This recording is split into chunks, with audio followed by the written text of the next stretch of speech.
Hi guys, nagamat na po tayo ko og kuan kanang blueberry muffins. So mo na yung akong mixture, ako nang gi-mix na siya blueberry. Ako na siya kayo maayo.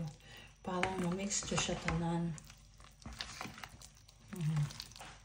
So parang ready na ni siya, ibutang na ko sa akong cup nga for muffins. Ito bang kuan.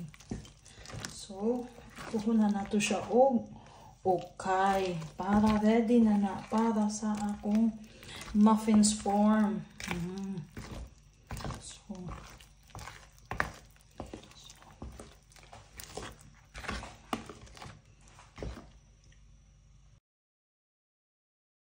So ready na diay ang atong kuan para muffins. Isulod na lang ako sa oven. So ready na ni.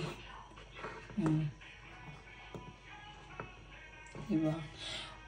Mangita jud kog ingon ani nga dako nga form, gamay ra man gud ning akong form, wala may lain na nahutdan naman to kung gipalitan. So kanina lang usang gamay akong gigamit. So diba? So ready na para ibutang sa oven. So guys, ready na ang atong muffins. So baling inita sa atong muffins. So akong gigamitan og kuan. Init siya kay bukay pagka. So ready na di ay siya. Ready na atong for snacks na to. Diba? So magama pa ko more.